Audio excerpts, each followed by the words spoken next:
¿Qué significa realmente ser fuerte?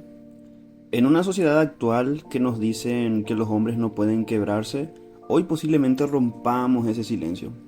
Con la ayuda de mi invitado Brian Ábalos, hablaremos de esos momentos que quizás todos los que estén escuchando el podcast han enfrentado, momentos oscuros que no querrán admitir.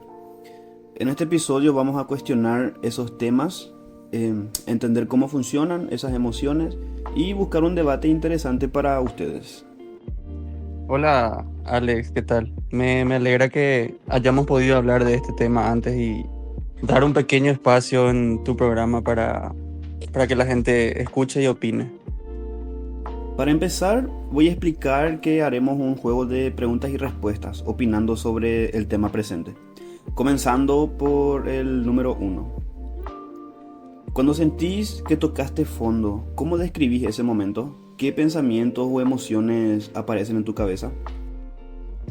Yo la verdad que tuve la oportunidad de tocar fondo y digo oportunidad porque en ese entonces caí en un abismo de soledad donde me pude encontrar a mí.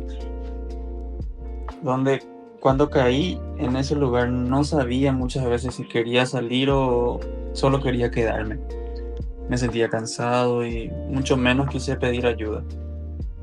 Fue un lugar donde sí se te terminan las fuerzas. Pero cuando se terminaron mis fuerzas, yo le pedí a Dios que me preste un poco de la suya.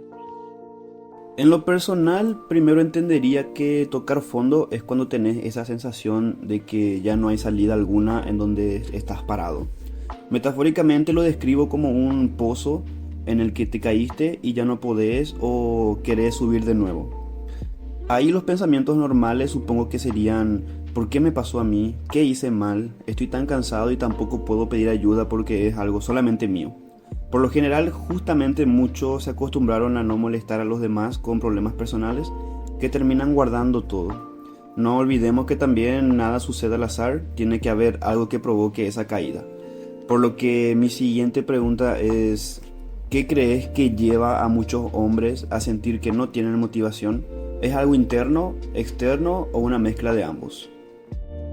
En este segundo punto, por ejemplo, yo creo que suele comenzar más en lo externo y te termina destruyendo por lo interno. Y acá quiero poner en juego una frase que dice: la comparación es el ladrón de la alegría. Muchas veces comparamos nuestros logros contra las de los demás, donde al final terminamos, una forma de decir, desmeritando lo que fue nuestro, donde dejamos al descubierto nuestra frustración y no nos dejamos ni nos damos el gusto de haber disfrutado de nuestro proceso. Si hablamos de orden, yo pienso que primero sucede por fuera.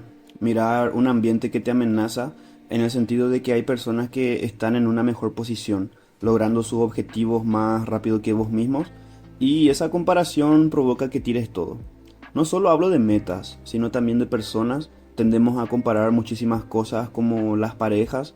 Algunos miran que otros están pasándola mejor en su relación que en la tuya, y lleva a la frustración de pensar en por qué no tenés eso también.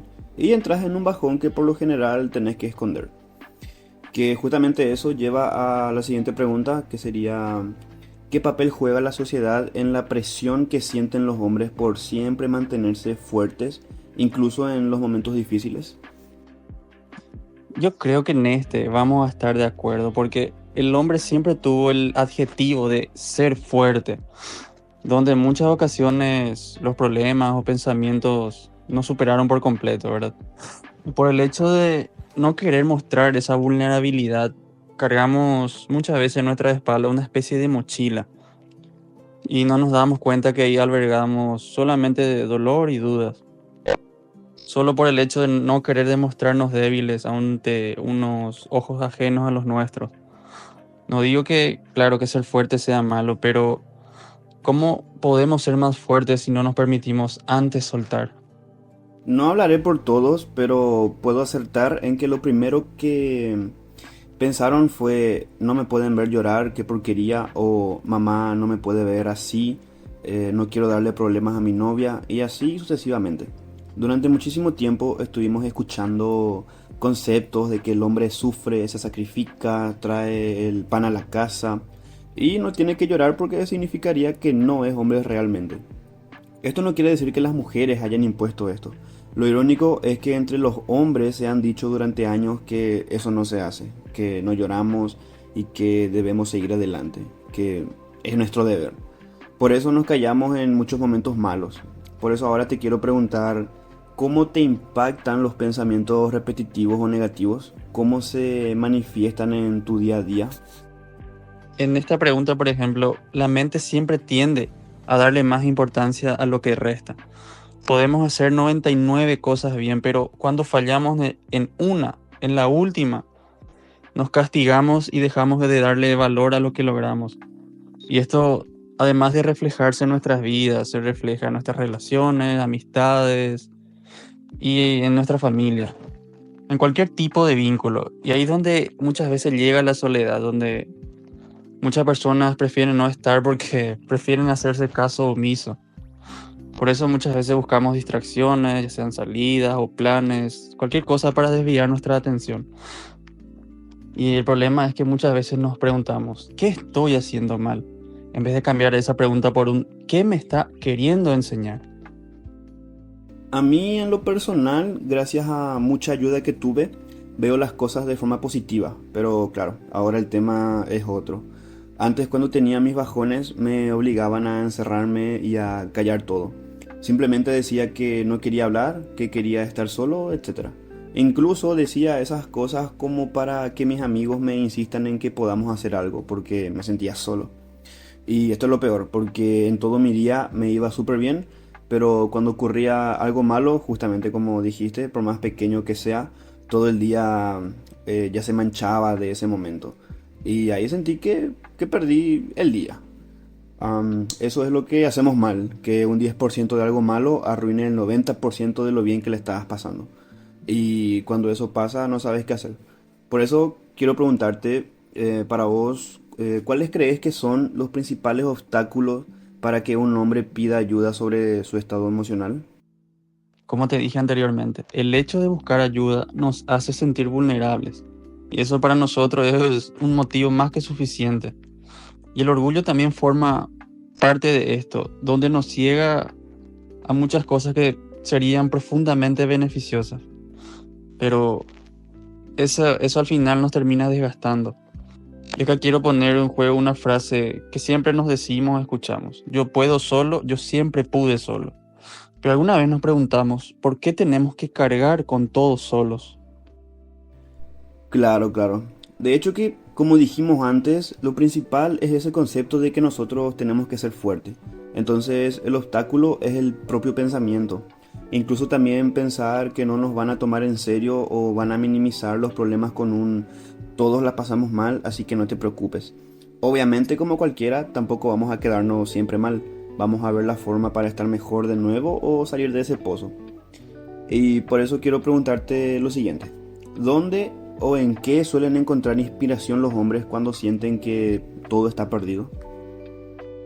En este punto número 6, ¿dónde encontramos inspiración? Yo te voy a hablar bajo mi propia experiencia. Me tuve que dar tiempo a mis emociones para que se liberen, se procesen, ¿verdad? No forcé nada. No busqué respuestas cuando ni siquiera sabía qué preguntarme. Y cuando se aclararon, no digo que fue un día para el otro, claro que tuvo su tiempo. Me pregunté que si este era el camino que yo quería seguir. Un camino de frustración, inseguridades o miedos. Y me di cuenta que no quería darle más control a eso porque no me sumaba.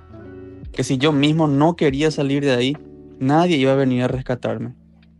Que cada decisión que yo tome hoy va a ser el camino que yo elija para mañana.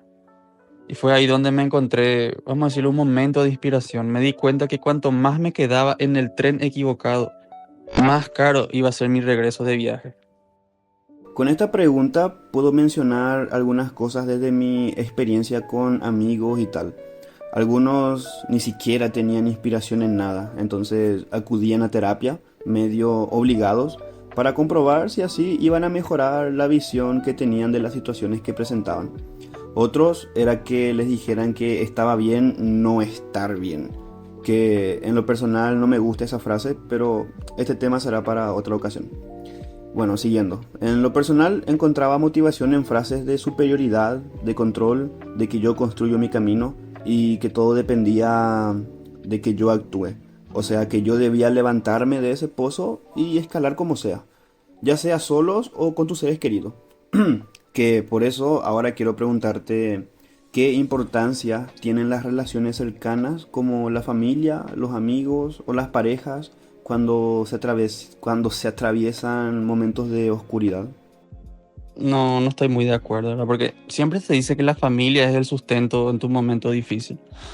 Pero muchas veces ellos mismos no terminan de hundir más. No digo que aplica para todos, ¿verdad? Pero muchas veces hacen ver nuestros problemas como si fueran diminutos o insignificantes. En lo que respecta a mi experiencia, muchas veces tuve que buscar ayuda lejos de mi entorno, ¿verdad? Y la verdad que prefiero no hablar de este tema porque tengo muchas opiniones divididas. Entiendo, claro que sí, no hay ningún problema. De hecho que si hablamos de lo que es realmente correcto, diría que toda la familia debe apoyarte, escucharte, motivarte y por sobre todo no juzgar la situación que estás teniendo. Pero, ¿qué pasa en realidad? A veces de la misma familia ocurren los bajones porque no es válido que estés mal, que no estás siendo agradecido con todo lo que tenés en tu casa y que a veces culpan al aburrimiento por uno estar depresivo, digamos. Las amistades más que nunca también son sumamente importantes porque dependiendo de dónde te rodees, tu conducta se contagia. Si tenés amigos que te apoyan, vas a confiar y sostenerte de ellos. Si tenés amigos que te cuentan sus problemas como si los tuyos no son nada, aléjate de ahí. Entonces, resumiendo todo esto, digo que más importante no es elegir el lugar, sino las personas adecuadas para poder hablar sin miedo. Rodéate siempre de personas que sean un motor de arranque y que te motiven a alcanzar tu objetivo. Entiendo que no quieras hablar de eso, pero bueno. A esto pasamos a la siguiente pregunta, que es esta. ¿Cómo crees que los hombres podrían redefinir su concepto de éxito o propósito para encontrar más paz y equilibrio? En esta pregunta tuya, por ejemplo, a mi parecer, el hecho de ponernos el adjetivo de exitoso es haber superado esa barrera del miedo. Ese mismo miedo nos detiene a tomar decisiones, elegir caminos diferentes, nos nubla la vista de que siempre podemos elegir. Y una vez que eso se entienda, en serio se obtiene la paz. Que lleve siempre presente esa frase que dice que al otro lado del miedo se encuentra el éxito. Claro, claro, entiendo. Acá ya entramos igual en un tema de entender qué es para cada uno ser exitoso, como dijiste. Por eso voy a responder desde mi punto de vista. Ser exitoso para mí es haberte dado cuenta de que sos el arquitecto de tu camino, que sos responsable de tus actos, que tenés el control de tus emociones, de cómo percibir el mundo y que continuaste para lograr tus sueños, tus metas, tus caprichos, ya sea solo o con el amor de tu vida o con el resto de personas que siempre estuvieron ahí para vos, que conocieron tu dolor y aún así nunca te soltaron la mano. Una vez hayas comprendido eso, ahí es cuando conseguís esa paz y equilibrio, cuando ya hayas aceptado que todo está en tus manos. Ya terminando con este episodio, quedan dos preguntas que agregué como para dejar el debate de lado y ahora mostrarle a todos lo que nosotros hemos hecho. A ver, con esta penúltima pregunta, que sería si es que podés compartir alguna experiencia o estrategia que te haya ayudado a levantarte de una situación difícil o sin esperanza. Mi experiencia o estrategia que me ayudó a levantarme, en mi caso, fue que me di cuenta de lo que yo ya no quería en mi vida. Antes de visualizar mi futuro, tuve que ir a mi pasado para ver lo que ya no quería. Como te dije antes, tuve que caer muy al fondo y me encontré. Tomé riesgo de soltar cosas que yo quería, pero ya no me sumaban. Eso me dio a entender que tenía la fuerza necesaria para cambiar y que al final solamente está en mis manos el hecho de buscar algo mejor. Que muchas veces no es que tengamos miedo a soltar o a pelear o a arriesgarnos por algo, sino que tenemos miedo a volver a sentir miedo. De mi parte, algo que funciona para salir, por ejemplo, de aquella zona de confort o de la pereza en sí y quieras hacer algo que te guste, tenés que tener en cuenta que no hay que pensar ni 10 segundos en lo que pretendes hacer. No te enfoques en lo que querés hacer. Primero tenés que levantarte o dejar de jugar o lo que sea que te ataje. Contar hasta 3 en voz alta y simplemente levantarte sin pensar. 1, 2, 3, te levantas. Porque lo que necesitas es un empujón. Y acordate que, como dije antes, tenés el control de todo. Entonces, una vez ya levantado, tenés un porcentaje más alto de realizar lo que tenés pendiente o querés hacer. Porque ya hiciste lo más complicado, que es el primer paso. Ya, para finalizar, ¿qué mensaje le darías a alguien que en este momento está pasando por una etapa de falta de motivación y siente que no hay salida? Yo le diría que no tenga miedo a sentir que puede intentar ser lo más fuerte que quiera, pero que si no se da un espacio a soltar y a procesar sus emociones, de dejar lo que ya no suma, que con el paso de esos días, no digo que sea de un día para el otro, yo sé que todo tiene su proceso, pero si encuentra la voluntad necesaria de cambiar, puede con cualquier tipo de circunstancia en su vida. Que si tiene la convicción suficiente, si decide arriesgarse, que siempre sea por sí mismo, sin dejar que las dudas le impidan vivir lo que el corazón realmente le pide. Que no tenga preocupación constante porque eso solamente te hace más vulnerable. Y que si alguna vez se cae, es solo una pausa para encontrar la fuerza que necesitaba para levantarse. Ahora mismo te puedo decir que no te sientas avergonzado en admitir que tenés un problema. Actualmente las cosas cambiaron mucho. Sé que nosotros no somos la voz de la experiencia, pero tenemos la dicha de que pudimos salir de ese pozo antes de que sea tarde. Y sé que vos también podés. Solo necesitas entender que el primer paso es reconocer que hay un problema, elegir bien dónde sostenerte para recibir apoyo y entender por sobre todo que hay un proceso que puede ser corto o puede ser largo para alcanzar ese bienestar. De mi parte fue un proceso largo, sumando todos los acontecimientos, pero a día de hoy puedo decir con certeza que estoy donde quiero estar y que agradezco todo lo que tuve que pasar para darme cuenta de que lo fácil está por llegar ahora, porque es de estoicos entender que uno elige cómo sentirse, como es adentro, es afuera.